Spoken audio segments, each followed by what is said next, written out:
ओम नमः शिवाय। श्री महापुराण रुद्र संहिता उत्तरार्ध अध्याय 28 हंसरूप अवतार। नंदीश्वर बोलिया के हे बुद्धिमान मुनीश्वर, हवे परमात्मा शिवनो यतिनाथ अवतार हूँ तमने कहूँ छूँ ते सांभळो। हे मुनीश्वर, अर्बुदाचल पर्वतना नजीकमां भील वंशमां उत्पन्न थयेलो आहक नामनो एक भील રહેતો હતો, જેની સ્ત્રીનું નામ આહુકા હતું, જે ઘણી જ પતિવ્રતા હતી તથા બંને ઘણા શિવ ભક્ત હતા।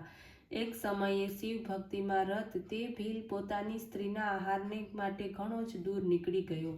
એ સમયે સંધ્યાનો સમય હતો। ભગવાન શંકર યતિ સ્વરૂપે તેના ઘરે પહોંચ્યા। ત્યાં સુધીમાં તો તે ભીલ પણ પોતાને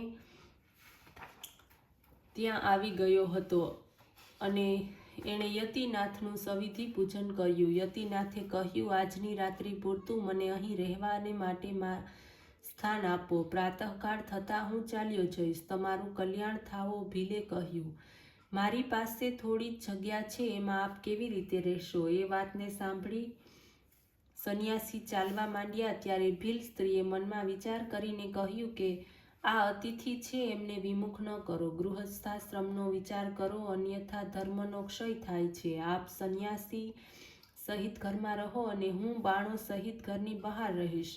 પોતાની સ્ત્રીની આ ધર્મમય વાણીને સાંભળીને ભીલે મનમાં વિચાર કર્યો અને કહ્યું, નહીં, હું જ ઘરની બહાર રહીશ, અતિથિ સહિત તું ઘરની અંદર રહી રાત્રિ પસાર કર। આમ તે ભીલ ઘરની બહાર રહ્યો અને અતિથિ સંન્યાસી તથા ભીલની સ્ત્રી ઘરની અંદર રહ્યા। આ બાજુ રાત્રિના સમયમાં ઘરની બહાર રહેલા ભીલને હિંસક તથા ક્રૂર પશુઓએ પીડા કરી ભક્ષણ કરી ગયા। પ્રાતઃકાળે સંન્યાસી ઘરની બહાર આવ્યા। તેમણે જોયું કે ભીલને તો વનવાસી સિંહ વગેરેએ ફાડી ખાધો છે। એનાથી તેને ઘણું જ દુઃખ થયું। ભીલ સ્ત્રી પણ દુઃખી થઈ, પરંતુ સ્વયં દુઃખથી દુઃખી તેણે સંન્યાસીને સમજાવ્યું કે આપ લેશ માત્ર દુઃખી ન થાવ, અતિથિ સેવામાં પ્રાણ વિસર્જિત કરવા તે પણ ધર્મ છે। મારું શું છે? હું તો અગ્નિ પ્રવેશ કરીને તેની સાથે સતી થઈ જઈશ। આ સ્ત્રીનો સનાતન ધર્મ છે।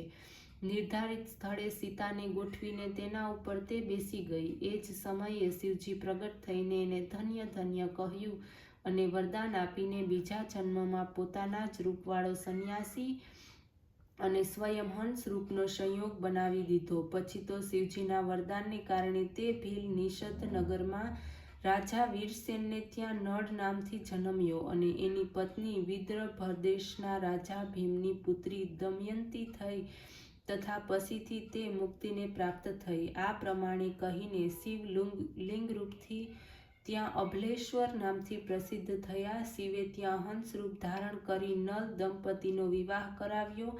હંસ રૂપ શિવજીનો આ પરમ પવિત્ર ઇતિહાસ યતીશ નામથી પ્રસિદ્ધ છે, જેને સાંભળીને મનુષ્ય પરમ ગતિને પ્રાપ્ત કરે છે। શિવનો આ પવિત્ર ઇતિહાસ સર્વ કામદાયક, આયુદાયક તથા ભક્તિને વધારનારો છે। જે આ સંન્યાસી અને હંસ રૂપધારી શિવજીનું ચરિત્ર સાંભળે છે, તે આ લોકમાં સર્વ સુખોને ભોગવીને અંતમાં શિવજીના પૂરને પ્રાપ્ત થાય છે।